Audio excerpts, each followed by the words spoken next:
Hello everyone. आज हम एक most talked consumer law case के बारे में बात करेंगे, आईटीसी मौर्या वर्सेस आशना रॉय। इस केस में consumer protection law, deficiency of services, compensation और एविडेंस लॉ जैसे बहुत इंपॉर्टेंट लीगल प्रिंसिपल्स इन्वॉल्व हैं। Keep listening. तो केस की फैक्ट्स ये हैं कि अप्रैल 2018 में मॉडल आशना रॉय ने आईटीसी मौर्या होटल के सैलून में हेयर कट कराया before her interview. She gave specific instructions कि हेयर कट ट्रिमिंग कैसे होना चाहिए था, बट स्टाइलिस्ट ने इंस्ट्रक्शंस के अगेंस्ट काम किया और लॉन्ग हेयर को कट करके बहुत शॉर्ट कर दिया। उसके बाद हेयर ट्रीटमेंट में अलेज्ड केमिकल डैमेज भी हुआ, जिससे स्कैल्प बर्न और इचिंग भी हुई। अब लीगल लेंस से देखेंगे। ये केस कंज्यूमर प्रोटेक्शन एक्ट के तहत आया, यानी कंप्लेनेंट ने क्लेम किया कि सैलून ने डिफिशिएंसी ऑफ सर्विस दिखाई और उसके एक्शंस नेग्लिजेंट थे। अंडर कंज्यूमर लॉ, कोई भी सर्विस प्रोवाइडर अपने क्लाइंट को रीजनेबल केयर और स्किल से सर्विस देना ऑब्लिगेटरी है। यदि सर्विस में कमी होती है तो कंज्यूमर कंप्लेंट्स फाइल कर सकता है। कॉम्पेंसेशन तभी दिया जाता है जब एक्चुअल लॉस और डिफिशिएंसी लीगली प्रूवन हो।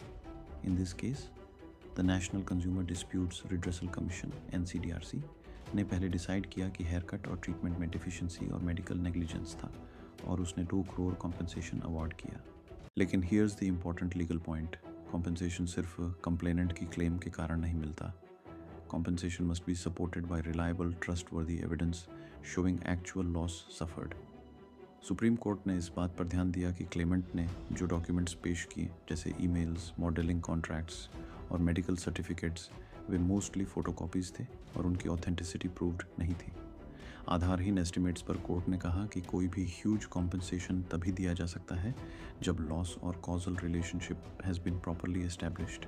इसलिए सुप्रीम कोर्ट ने NCDRC के 2 करोड़ अवार्ड को मॉडिफाई कर दिया और कॉम्पेंसेशन रिड्यूस करके 25 लाख कर दिया, जो कि पहले से डिपॉजिटेड अमाउंट था। कोर्ट ने स्पष्ट कहा कि damages cannot be awarded on whims and fancies of complainant और लॉस एविडेंस होना ज़रूरी है। ये जजमेंट हमें यह भी सिखाता है कि कंज्यूमर फोरम्स और कोर्ट्स में क्वांटिफिकेशन ऑफ डैमेजेस सब्जेक्टिव नहीं होता, उसे लीगल स्टैंडर्ड्स और प्रूफ के आधार पर क्वांटिफाई करना ज़रूरी है। की लर्निंग्स समझिए। अगर सर्विस में डिफिशिएंसी ऑफ सर्विस है तो वो एक वैलिड ग्राउंड होता है कंज्यूमर कंप्लेंट फाइल करने का। कॉम्पेंसेशन तभी मिलता है जब आपके पास proper based and established evidence हो जो आपका लॉस प्रूव करे।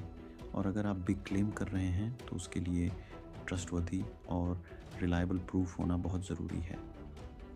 That's the legal story behind ITC Maurya versus model, जो इस बात पर प्रकाश डालती है कि भारत में कोर्ट कंज्यूमर राइट्स और एविडेंसेस स्टैंडर्ड के बीच बैलेंस कैसे बनाते हैं।